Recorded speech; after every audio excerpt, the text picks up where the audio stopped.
Well, could I get my PowerPoints moving?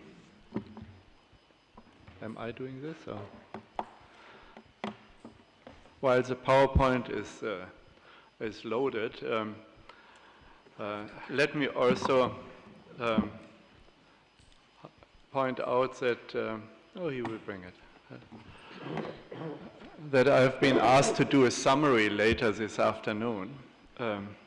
I assure you that I will listen carefully what you're all saying in terms of recommendations, of messages.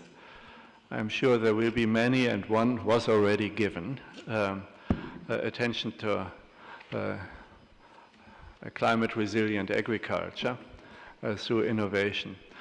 Now, before we get into discussing biological innovations, I have the task to brief you about what's the problem with food and nutrition of the poor, and focus on the need for sustained improvements. Keeping with tradition of long-run view in this seminar, this is the last 11,000 years, and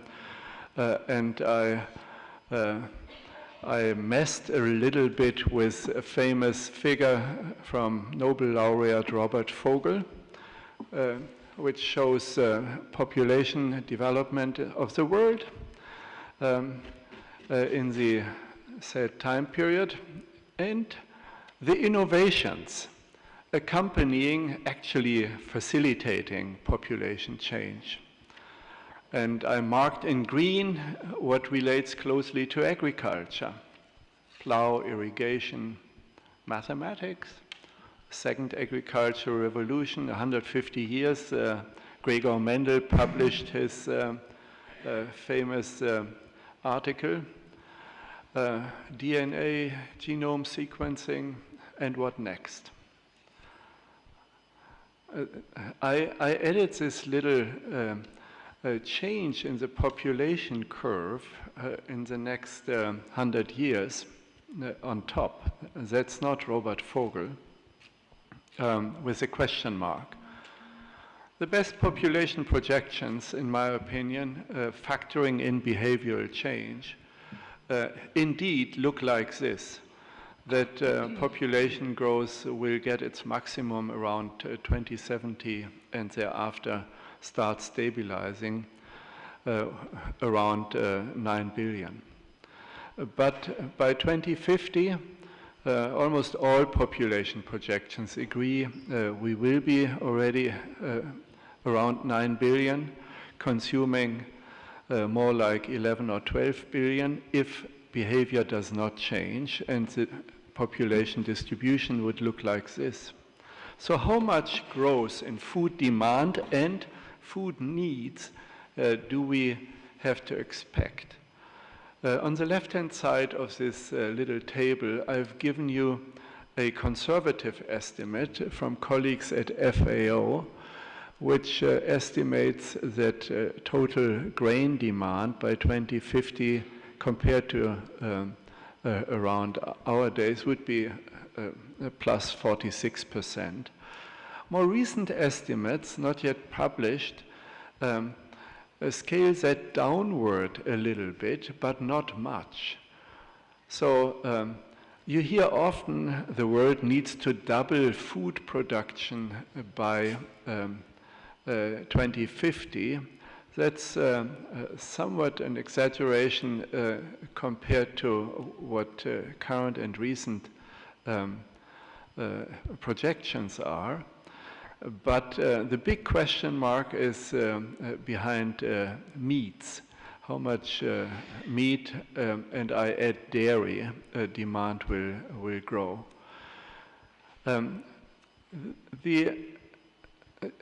The questions before us are, will consumption habits become more healthy, especially in urban areas as the world gets more middle class? Will consumption become more environmentally sustainable? So will that behavioral aspect kick in? And will the supply systems become less wasteful? can technology help with that? You see that I'm addressing broader issues of food and nutrition policy and agriculture in this talk before we, in the later talks, can zero in on the opportunities of biological innovations. Grain yield increases have been doing quite well over the last half century. This is maize, rice, and wheat. Particularly well did maize. Maize is the green line in this graph. This is kilograms or tons per hectare. So it kept roughly path with population growth. That's a big achievement of plant breeding, agronomy, agricultural practices. Yes, including a few very serious environmental problems, but feeding the world has not faced a major supply constraint if you just look at grain yields. But what kind of yields must increase in the future? And increase they must. Three types of yield increases we need to take a look at, especially if we want to address nutrition. First of all, we need more piles of grains, the calories and the proteins in them. Secondly, we need quantities and qualities of nutrients harvested at a higher scale and with better environmental qualities. So the yields containing vitamins, micronutrients, such as iron and zinc and so on. So it's not just a pile of grain, but it's the qualities of nutrients. The human being needs at least 42 nutrients and not just calories, which are in the grains. And third, the qualities of usable components for industries. For instance, fats, starches, biomass, volume, etc. The materials which we will need out of biomass in order to build a more bio-based economy for the post-fossil ages. Of course, that includes forest-based biomass. So I highlight this in the context of crop yields because there is competition from different needs articulating sectors of the economy and from people. And it is not just the pile of grains for food and fodder. The last year decided Sustainable Development Goals have as goal number 2 end hunger. And that, of course, relates very closely to all what we are discussing today and in the afternoon. And hunger doesn't just mean end calorie deficiency, it means end all nutrient deficiencies. That's what's mentioned in the SDGs.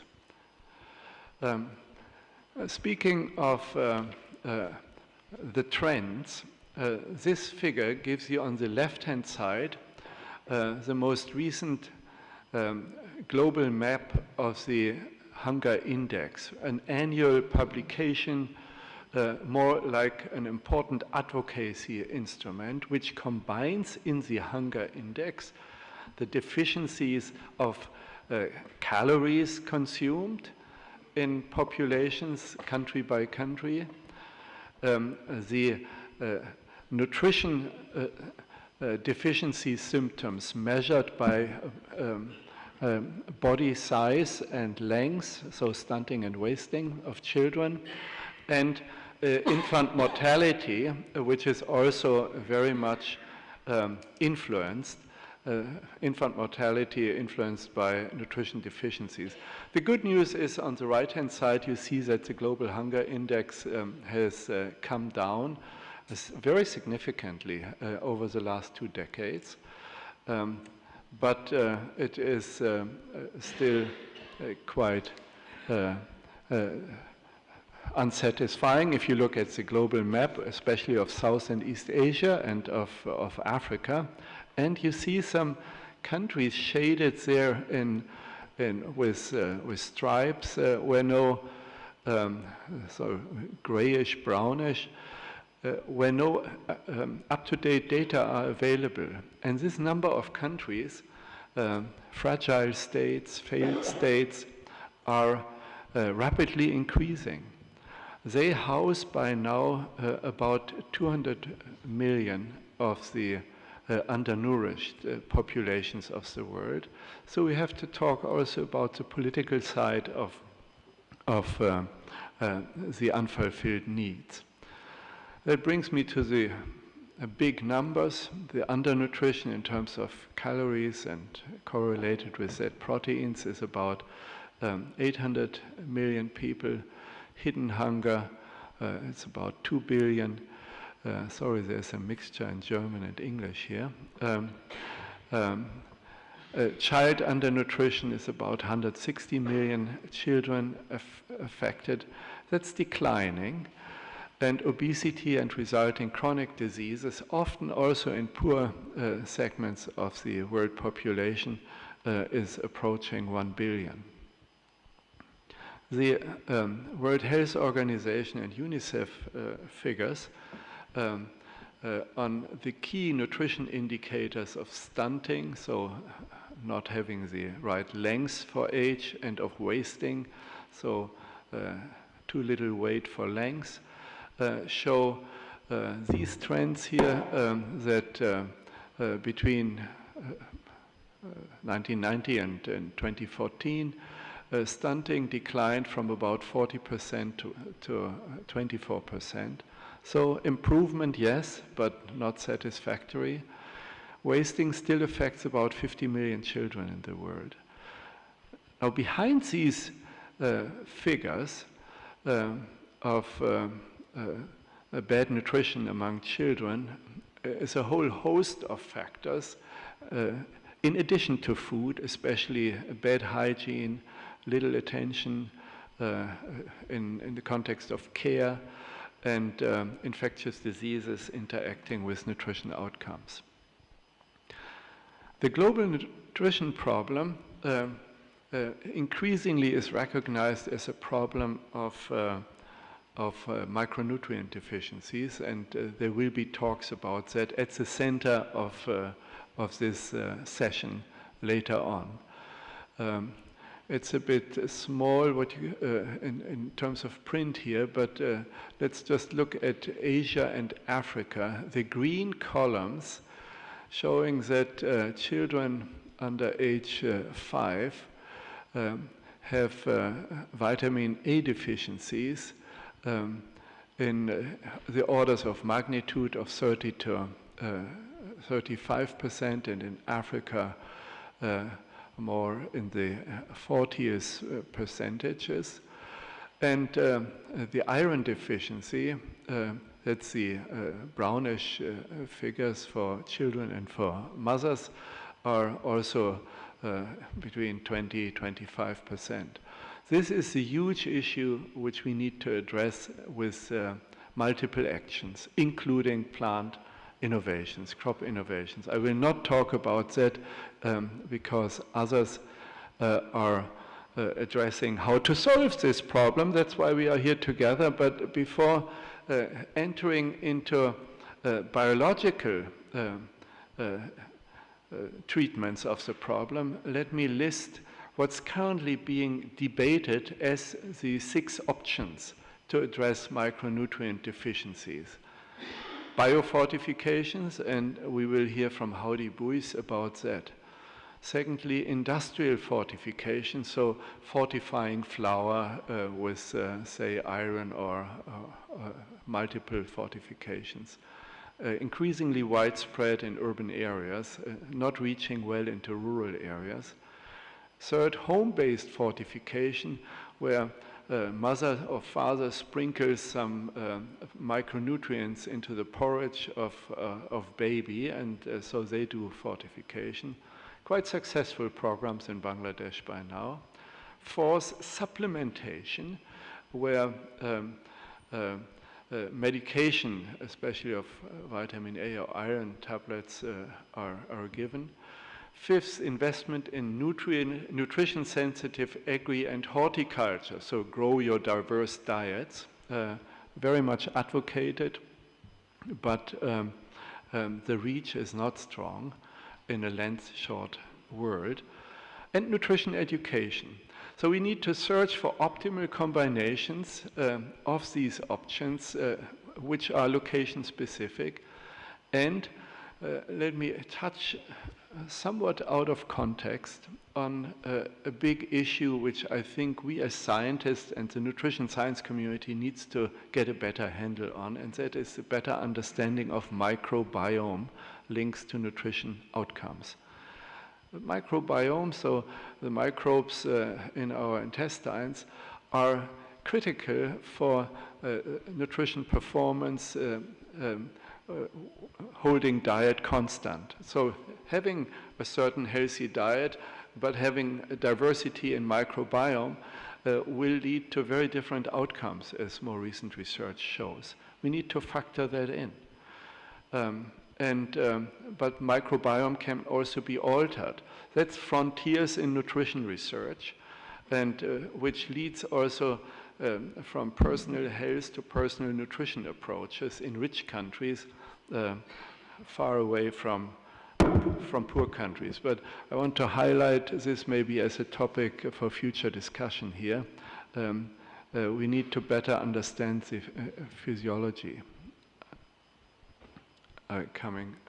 Oops. It doesn't want to move.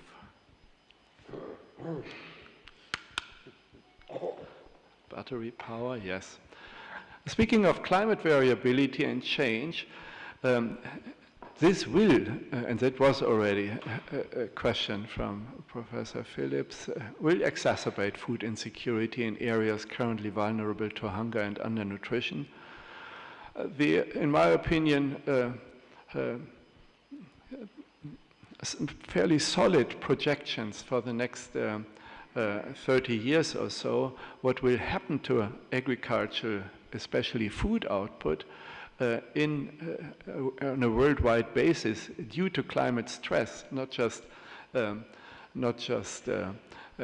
temperature, but also precipitation change, is that our main crops will get reduced in output by about 20% by 2050. But volatilities will also increase. And if you compare the top map with the bottom map, where hunger is already widespread today, in the shaded world map, a lot of the reductions in expected food output will happen, and that's really a serious matter.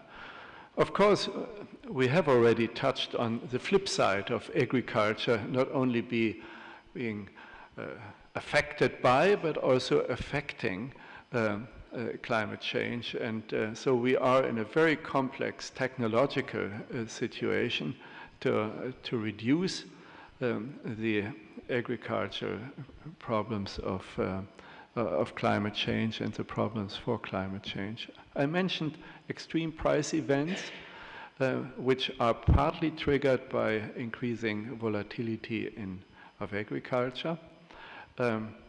The peaks of these and troughs of these price volatilities, our research shows, and I didn't bring you numbers on this one, are making life very hard for the poor. They increase mortality and undernutrition, and with long-run effects. So we don't just need more, but we need more stable and more environmentally sustainable production. While land is increasingly limited, this is the curve of arable and permanent cropland in million hectares over the last half century. Yes, more land is brought into cultivation, but we also lose land for urbanization. But it's not only land.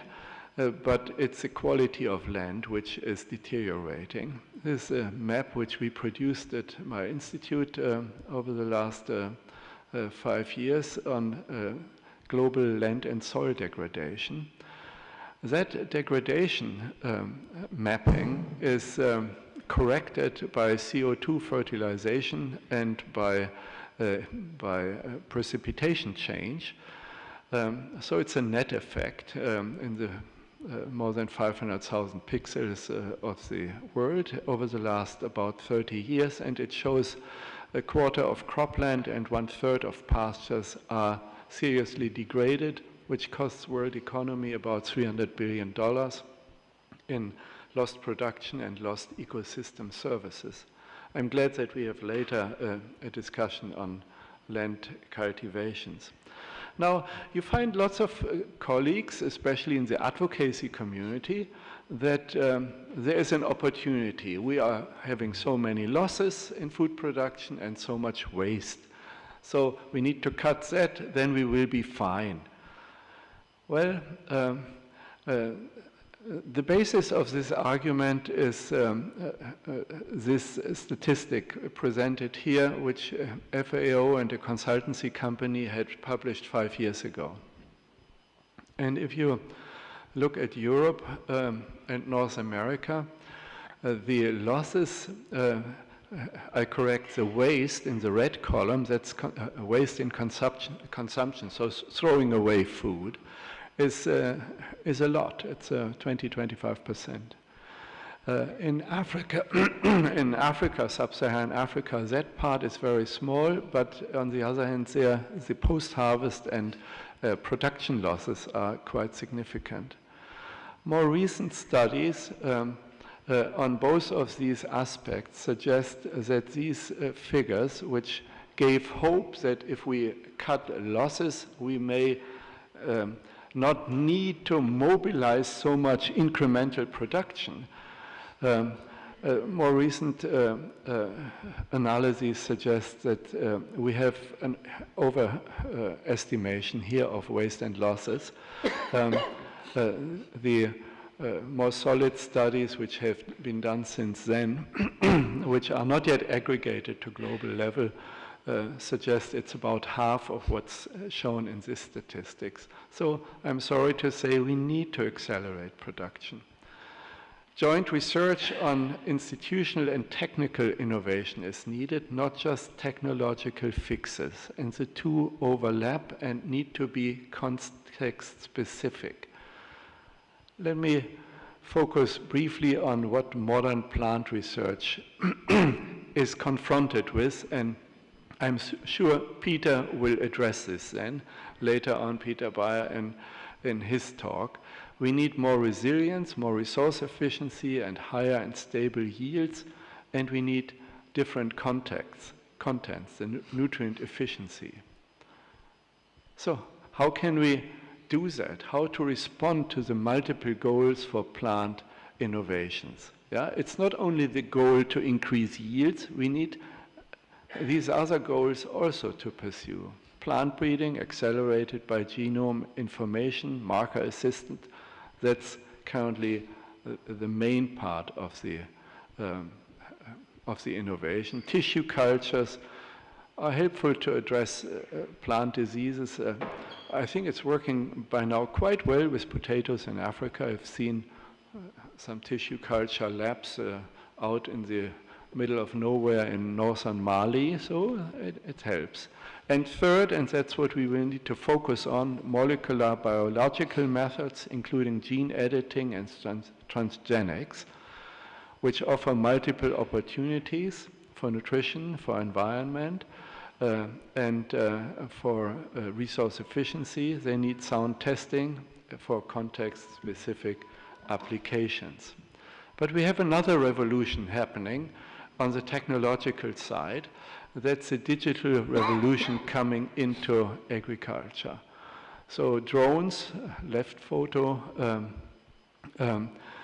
monitoring and identifying pests and helping with crop efficiency. And the right-hand side figure is doing nothing but collecting data harvesting at great detail.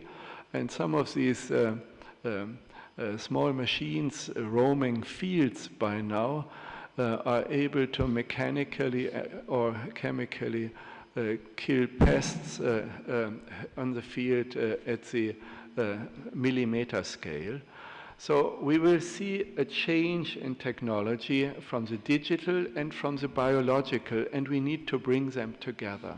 These innovations are also coming about in Africa, but leapfrogging is happening with the cell phone. The hoe, the top right figure, the hoe is on its way out. Youth, young people, men and women in Africa and elsewhere in the world don't want to work that way anymore. Computer coming in the middle down there, single seat, home manufactured machinery facilitating agricultural efficiency, and the hoe being replaced by a tractor plowing, hopefully shifting then quickly to no-till, which we will hear later. Colleagues, I believe we need to rethink the research agenda to overcome hunger and undernutrition, and with this, and one more slide, I would like to close. The buzzwords on this slide to rethink and redesign the research agenda to overcome hunger and nutrition focused on people and their behavior, on technologies, including biological and ICT, on systems and on policies. This is the initial outline of an initiative of the Inter-Academy Partnership, the fairly recently revamped partnership of academies of science around the world, with groups currently formed in Africa, Asia, Americas and Europe, over the next 2 years to reformulate and re-emphasize a science agenda, a research agenda for sustainable agriculture and to overcome hunger and undernutrition. I'm part of this initiative, co-chairing it, and I think we will have an opportunity to also bring in conclusions from this meeting into this process, which has its next bigger meeting next spring. Let me conclude with these 3 points, Chair. 1, more food production at more sustainable conditions is needed, and significant increases for availability of healthy food that is accessible and affordable by low-income people is needed in the coming 5 decades. I think this may sound like a very trivial message, but there's a large community, not in the science community so much, out there which questions that we just can redistribute a little bit or massively redistribute and everyone will be fine. Redistribution through markets or through government command and control has huge difficulties. Of course, this food production needs to be where the needs are. And that is mostly in the emerging economies and low-income countries. Secondly, nutrition of the poor needs bigger and more explicit focus. We need to rethink changing food and agriculture systems coming from the poor to the production system and not simply from the field down the value chain. So the diverse aspects of nutrition need attention, and ending hunger and undernutrition must come first. That's also a human rights aspect, which I want to underline. So the attention to nutrition means to its diverse issues and not just to the calories. And third, a much stronger food, nutrition and agricultural science system is needed that serves the poor. The current science and innovation system around food, nutrition and agriculture is not functioning well. It's not well governed. We don't have anything near something like an IPCC for climate, for this big agenda which concerns poor people, but I think we need it. We need appropriate regulatory systems. We will come to those. And we need to bring together digital and biological advances in a much better way so that we come to sustainable land and water use. Thank you for your attention.